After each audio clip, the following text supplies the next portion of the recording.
ओम श्री गणेशाय नमः. तुकाराम महाराजांची विठ्ठलावर नितांत श्रद्धा होती, त्यामुळे त्या सर्व गोष्टीचा त्याग अगदी सहजतेने करू शकले.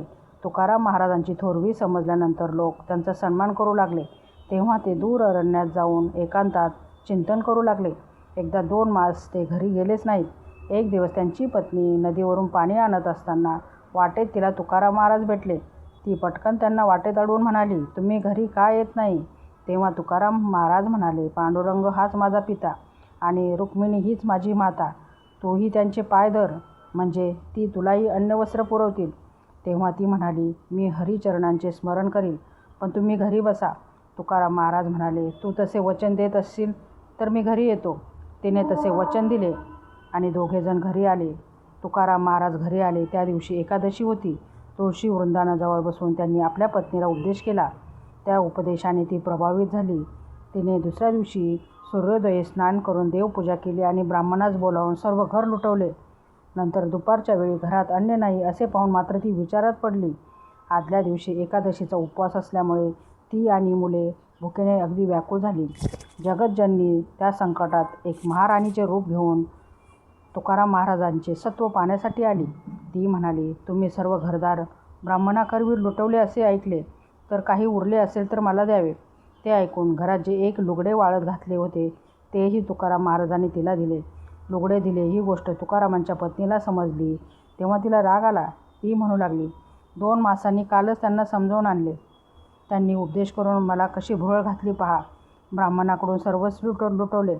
मला मुले भुकेने व्याकुळ झाली. ती संतापली आणि ज्या चरणाच्या चिंतनाने असा अनर्थ झाला ते पाय फोडून टाकण्याकरता ती दगड घेऊन जाऊ लागली. तुकाराम महाराजांनी विचारल्यावर तिने खरे कारण सांगितले. ते ऐकून तो दगड माझ्या मस्तकावर घाल असे तुकाराम महाराज म्हणाले. परंतु ती दगड घेऊन देवळाकडे जाऊ लागली. तुकाराम महाराज तिच्या मागोमाग गेले.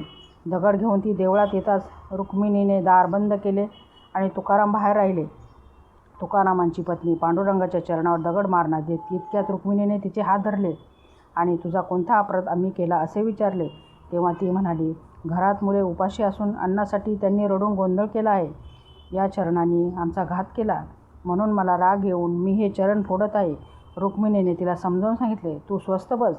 तुला संसारात जे जे कमी पडेल ते मी पुरवत जाईन. मग रुक्मिणीने तिला लुगडे चोळी ही देऊन शांत केले. तेव्हा दगड टाकून देऊन तिने जगज्जनीचे पाय धरले आणि आनंदाने घरी आली. एवढा उपदेश करूनही आपली बायको उतावळी होऊन रुक्मिणीजवळून हिण घेऊन आलेली पाहून तुकाराम महाराजांना फार वाईट वाटले. ते तिला म्हणाले, तू परमार्थ दवडलास. सिद्धी, संपत्ती या सर्वांचा त्याग केल्यानेच ईश्वरप्राप्ती होते. त्यानंतर तुकाराम महाराजांनी तिच्याकडील सर्व हिण गोरगरिबांमध्ये वाटून टाकले.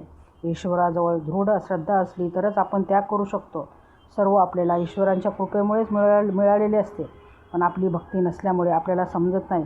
त्यासाठी नाम जप करणे आवश्यक आहे.